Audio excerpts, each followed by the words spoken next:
Fala pessoal, vamos lá estudar a nova república, meus amigos, minhas amigas. Vamos lá para esse assunto que é maravilhoso. É o assunto em que nos encontramos. Olha só, isso se você está assistindo, né, em 2021, 2022, 2023, por aí, provavelmente ainda não tivemos outro golpe militar, ainda não tivemos abduções alienígenas ou anexações, né, territoriais por parte dos Estados Unidos. Ou seja, ainda vemos a nova República Brasileira, né? Então, o que está acontecendo?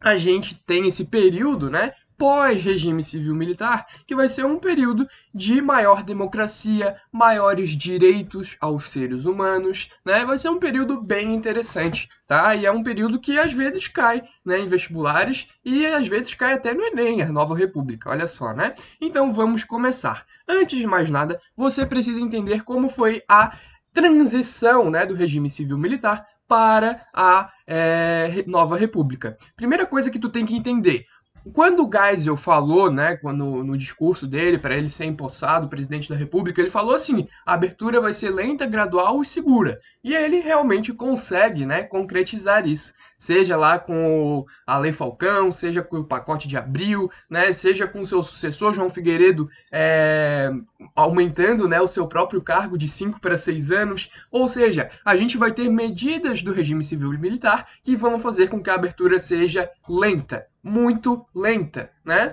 Tanto que o Geisel começa a falar em abertura em 1974, 75, 76 por ali, e a abertura só vai se concretizar mesmo uma década depois, em 1985, né? Então, a gente vai ter aí muitas medidas do regime civil militar que vão postergar a abertura, postergar a redemocratização, né, que vão postergar esse período de nova república. Por isso que ela só começa em 1985, por isso que a ditadura militar vai durar aí 21 anos, tá, galera? Eles não queriam largar o osso. O que vai acontecer, né? Aí a gente vai ter um probleminha, né? Porque a gente vai ter o povo, uhul, direta já, nós queremos votar para presidente e tudo mais.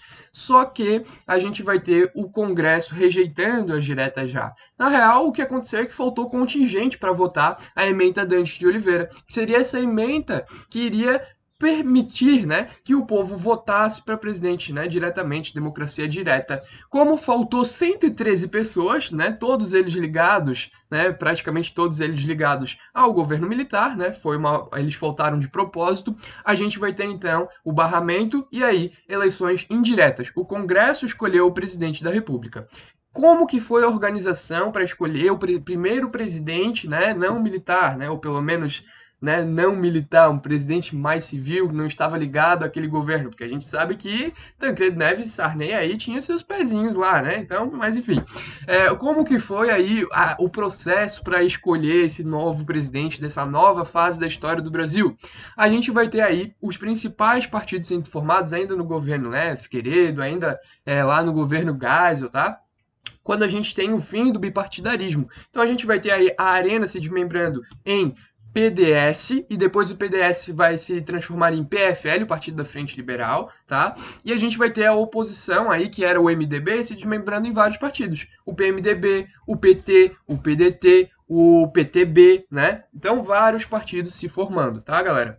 Os principais, neste exato momento, os que têm mais força são PDS, PMDB e o Partido da Frente Liberal, o PFL. Tá, galera? O que, que vai acontecer? A gente vai ter para disputar a presidência da República Paulo Maluf, tá? Que vai ser o candidato do PDS, o antigo Arena, tá? E Tancredo Neves, que vai ser apoiado aí pelo PMDB, que seria então essa oposição mais de centro, tá? Que foi o legado do MDB durante a ditadura. E o Tancredo Neves também vai ser apoiado pelo PFL, tá? O PFL que tinha dissidências contra, né, o PDS e por isso que formou um partido próprio. Mas lembrando que o PFL, ele era junto com o PDS, tá, galera? O que que vai acontecer? O Congresso vai então eleger Tancredo Neves pelo PMDB, tá? Só que, né, ele seria então o novo presidente da República, mas o Tancredo Neves ele tinha câncer, né? Então ele vai ser uma agonia terrível, né? O povo brasileiro vai acompanhar, né, o sofrimento do Tancredo Neves. Ele não vai chegar a assumir como presidente. Quem vai assumir como interino vai ser o seu vice eleito, tá? Também do PMDB, o José Sarney, tá, galera? O José Sarney, que anteriormente tinha sido do PDS, olha só que interessante, né? Mas depois ele muda o seu partido, tá? E aí a gente vai ter a morte do Tancredo Neves e o José Sarney, então, assumindo efetivamente como presidente do Brasil, o primeiro presidente da nova república. Aqui uma imagem de como saiu nos jornais, tá? A ementa Dante de Oliveira sendo rejeitada e o próprio Tancredo Neves, que não conseguiu assumir. E aí a gente vai ter o início da República Democrática, né? Sarney, Collor, né? Itamar, Fernando Henrique Cardoso, Lula, Dilma, Temer e Bolsonaro, né? São os 8 presidentes até então, né? Porque eu tô falando de 2021, né? Então provavelmente em 2022 a gente já sabe quem é o novo presidente, né? Não sei como que tá a situação, se tá melhor, se tá pior, se tá legal, tá igual, enfim, não sei, né? Mas eu sei que até então nós temos esses 8 presidentes na nova república, tá, galera? Goste ou não deles, você precisa estudar e entender como foi cada um, tá? Por isso que a gente vai tratar bonitinho de cada um deles. Tranquilo? Começando por Sarney. Mas antes, a gente precisa entender qual é o contexto da nova república, né? De 1985 até então, né? 2021 e assim por diante.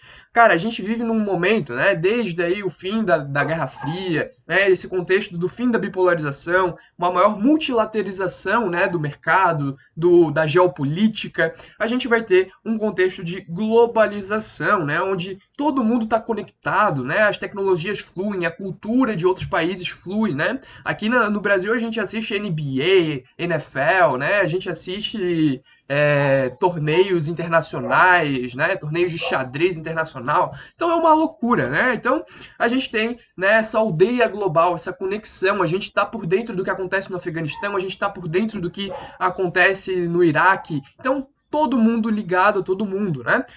Dentro disso, a gente ainda vai ter uma nova ordem mundial, que, como eu falei para vocês, é o fim da bipolarização e o início de uma multilateralização, tá? Onde a gente vai ter várias potências, né? É claro que a gente vai ter aí Estados Unidos e China sendo os 2 principais países, né? Economicamente, belicamente. E a gente vai ter também um contexto de liberalismo, onde a gente vai ter aí as tradições neoliberais, né? Aí descendentes do Ronald Reagan, da Margaret Thatcher, se autoafirmando no mundo, né? Então, os Estados Unidos trazendo essas políticas neoliberais e impondo, né, e oferecendo essas políticas para outros países que vão adotar, né, ao longo da década de 90 até nos anos 2000. Beleza, galera? Então vamos estudar o Sarney, aê, governo José Sarney do PMDB. E de 1985 a 1990 a gente vai ter o José Sarney governando esse país. Meu amigo, vai ser uma doideira, né? Primeira coisa que tu tem que saber do Sarney é que durante a ditadura o Sarney apoiava a Arena, tá? Ele era inclusive um dos chefes lá, tá? O Sarney, ele era um cara bem engajado aí da Arena durante a ditadura. Ele apoiava a ditadura, olha só que interessante, né? Então, durante o governo Médici, ele foi um dos líderes até, se eu não me engano, tá, galera? Ele que vai ter um mandato de 5 anos, tá? A gente vai ter aí essa situação sendo discutida no Congresso, tá? Então não é de 6 anos como era o Figueiredo, tá? É de 5 anos o mandato presidencial neste momento.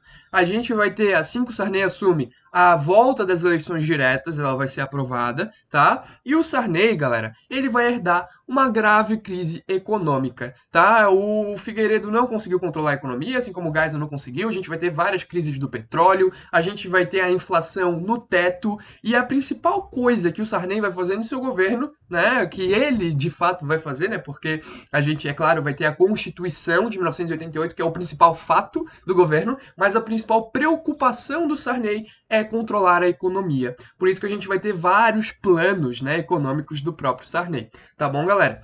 Por que que vai ter toda essa preocupação com a economia? Porque tá muito caro viver, a inflação tá no teto, os preços mudam todo dia, né? Tu vai no mercado de manhã e o preço é totalmente diferente do que vai ser o preço no fim da tarde. Então, a galera tem que acordar mais cedo para tentar pegar o melhor preço. A galera às vezes não tem o produto que ela quer no mercado, tá tudo muito caro, tá tudo muito horrível e a gente vai ter greves e a gente vai ter mobilizações sociais, principalmente das centrais sindicais, centrais, né, as duas principais, a CUT e a CGT, né, a Central Única dos Trabalhadores e a Central Geral dos Trabalhadores, se mobilizando, né, protestando, né, porque a gente pensava assim, pô, a gente vai sair da ditadura, vai chegar num período democrático, então vai ser melhor para nós, né? A gente tinha essa esperança, o povo tinha essa esperança. Mas quando o povo se depara com essa crise generalizada, a galera começa a protestar contra o próprio Sarney, tá? E aí o Sarney começa então a mexer na economia. A gente vai ter essa intervenção estatal do Sarney na economia, tá, galera? Como que vai funcionar? A gente vai ter planos econômicos do Sarney. O primeiro deles foi o Plano Cruzado, tá? Que vai ser o plano aí do ministro Dilson da Fazenda, tá? O que que vai acontecer? O Plano Cruzado, ele foi esse plano que vai extinguir a correção monetária, vai congelar preços e salários, tá? Inclusive, quem aumentasse o preço ia ser multado, e a gente vai ter até pessoas com broche, né? Eu sou o fiscal do Sarney, eu vim aqui dizer que você não pode aumentar preço, né? A galera apoiando o Sarney. Então, os fiscais do Sarney aí tentando controlar esses preços que aumentavam, não pode aumentar preço. O Sarney definiu que os preços vão congelar, tá? Os preços do mercado, da padaria, do açougue, não pode aumentar, beleza? É o que o Plano Cruzado diz. Beleza, galera? O que que vai acontecer, né? O que vai gerar esse plano cruzado é uma crise de abastecimento, tá? Vai gerar, não vai resolver, tá? No fim das contas, o plano cruzado não vai resolver a economia na época, e a gente vai ter, né, essa substituição do cruzeiro pelo cruzado, o fim da indexação da economia, né, com base no padrão internacional, que vai desvalorizar a moeda, por isso que era notas altíssimas, né, valores altíssimos nas notas, e a gente vai ter então, né, esses fiscais do Sarney, toda essa situação do controle, congelamento de preços não funcionando. Por quê? Porque a galera cobrava por fora o valor, né? Que seria o valor da variação, né, da economia, que ele proibia os preços de aumentarem, mas os preços aumentavam por fora. Era o famoso ágio, né? Que era um preço disfarçado que era cobrado por fora quando tu fosse comprar teu pãozinho, sei lá, tua carne, tá? Então, não vai dar certo o plano cruzado, beleza, galera? O que vai acontecer é que ele vai tentar outro plano cruzado, ele vai emplacar o plano cruzado 2, né? E os preços vão subir com o plano cruzado 2. E aí o povo vai se sentir traído, enganado, e a galera vai começar a ficar muito brava com o Sarney. Ele vai chamar um novo ministro da Fazenda, Economia, enfim, o Bresser, né? O Bresser vai então lançar aí o plano Bresser, que também não vai dar certo, tá, galera? E aí a gente vai ter o Brasil decretando a moratória em 1987. Que é uma coisa triste, tá? O que é a moratória? A gente declarando internacionalmente para todos os outros países do mundo, para a ONU, para o FMI, que a gente não vai mais pagar a dívida externa. A gente suspende os planos, né, de pagamento da dívida externa porque a gente não consegue pagar. Porque a situação econômica é tão grave que a gente não consegue, a gente não vai conseguir pagar, porque senão a gente vai falir o país. Então, a gente vai ter o Brasil decretando moratória. Isso vai ser horrível pra gente, porque o FMI vai começar a pegar pesado, cobrar mais ainda dinheiro da gente, cobrar mais, né, medidas de fiscais, né, medidas econômicas, tentar emplacar novas coisas, né, tentar diminuir os gastos com a população, tá? E a gente vai ter então o Sarney lançando o Plano Verão, que iria mudar aí de cruzados para cruzados novos, tá? Mas mesmo mudando de moeda duas vezes, não vai dar certo, tá? Os planos econômicos do Sarney não funcionaram. O Brasil tá numa inflação grave, tá numa dívida econômica grave internacional e a gente tá complicado, tá? Então, em relação à economia, a gente tá mal, tá? O que vai funcionar no governo Sarney?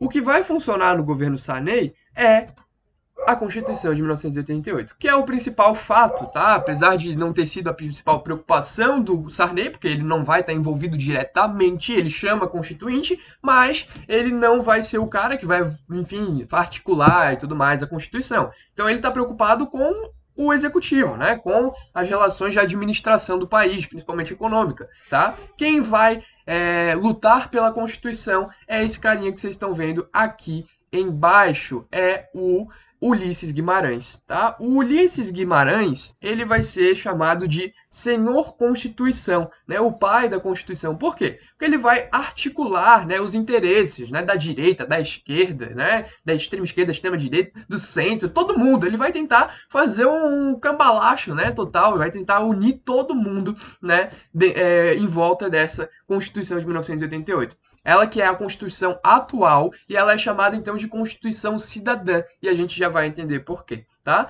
O que que essa Constituição vai trazer? Principalmente, né, que a gente vai ter uma república federalista, ou seja, dividida em unidades da federação, e presidencialista, tá? Não é parlamentarista, é presidencialismo direto, beleza? A gente vai ter o fim dos decretos-lei, que eram usados lá na ditadura, com base nos AIs, né, os atos institucionais. A gente vai ter, então, o presidente tendo como mecanismo, né, de talvez um pouquinho legislar, que é um pouco questionável, né? Será que o presidente tem que ter esse poder de lançar MPs, medidas provisórias, que depois são votadas no Congresso se vão prosseguir ou não, tá? Mas que entram em efetividade assim que, né, que assim que escritas, né, que assim que promulgadas as MPs, tá? Então é bem questionável essa situação das medidas provisórias, tá, galera? Muita gente diz que é um mecanismo do presidente para legislar, e de fato tá? É um mecanismo aí que não seria tão ético, tá? Que seria uma brecha na separação dos poderes, tá? Bem questionável mesmo, tá? Muita gente questiona, que é um debate interessante, tá bom, galera? A gente vai ter aí a participação popular no processo da elaboração da Constituição. Então, o Sarney, né, não, o Sarney, o Ulisses Guimarães, o Congresso vai chamar a galera para discutir. Vamos chamar indígena, vamos chamar mulheres, vamos chamar negros, vamos chamar, sei lá, várias etnias, vários povos, todo mundo que mora no Brasil vai poder discutir a Constituição de 88, tá? E a principal característica dessa Constituição é a garantia de direitos sociais. A gente vai ter direitos sendo garantidos para diversos grupos, tá? Direitos para mulheres, para negros, para indígenas, para analfabetos, para deficientes, para todo mundo, tá? A gente vai ter aí a aprovação do direito de greves, por exemplo, que muitas vezes na história do Brasil foi proibida, né? E a gente vai ter aí outras questões, como por exemplo o direito da terra, da propriedade. Olha só que loucura, né? Então a gente tem aí a questão da função social da terra. Se a terra não cumpre sua função social, ela pode ser desapropriada, né, mediante indenização. Então a gente tem sim na Constituição de 88 um mecanismo de reforma agrária. Olha só, né? Muita gente não sabe disso, mas é a questão da desapropriação da terra improdutiva mediante o não cumprimento da função social, que são aquelas terras de especulação imobiliária, aquelas terras que não produzem nada e só estão ali para a pessoa ganhar dinheiro, né? Então a gente tem esse mecanismo para tentar distribuir melhor as riquezas brasileiras e impedir a desigualdade social e a miséria do povo, para o povo poder ter o que produzir, ter onde morar, beleza? A gente vai ter também os analfabetos conseguindo votar pela primeira vez, né, com a Constituição de 1988, beleza? Eles que não podiam votar em nenhuma outra Constituição, nenhum outro governo, mas eles vão votar, tá, aqui na nova República com a Constituição de 1988. A gente vai ter direitos para os indígenas, tá? Uma coisa dos analfabetos, uma coisa interessante, é que na época os analfabetos eram quase 20% da população. Hoje em dia é 6, 5%, tá? Mas na época era 18,9% da população. Então é uma parcela muito grande para não poder votar, né? Por isso que a gente vai ter aí essa conscientização. Os analfabetos são gente como a gente e precisam votar sim, tá, galera? Os indígenas vão conseguir aí a demarcação de terras garantidas pela Constituição, educação própria, né? Não seguindo padrões ocidentais, europeizados. Não, façam aí a sua educação, tá tranquilo, a gente vai regular e tudo mais, mas vocês têm um pouco de autonomia, tá? E o fim da tutela, principal coisa, né? Agora eles vão poder ter autonomia na sua própria gestão territorial. Não mais o Estado brasileiro vai intervir nas questões territoriais indígenas, né? Nas questões de como funciona e tudo mais. Não, vocês vão poder ter essa autonomia. A mesma coisa vai acontecer com os negros, principalmente nas comunidades quilombolas, né? A gente vai ter a demarcação de terras quilombolas prevista pela Constituição. A gente vai ter essa educação voltada para a realidade cultural, assim como vai acontecer com os indígenas, né? Não faz o menor sentido o querido que é enfim, da comunidade quilombola ficar estudando, né? Enfim, questões muito europeizadas. Ele tem que estudar a história dele, né? Então a gente vai ter essa educação voltada para essa realidade. E também a principal questão para a pauta negra, para a pauta, né, racial, é o racismo como crime inafiançável, você não pode pagar se você cometer o crime de racismo, e imprescritível, né? Não pode ser aí adiado e tudo mais, né?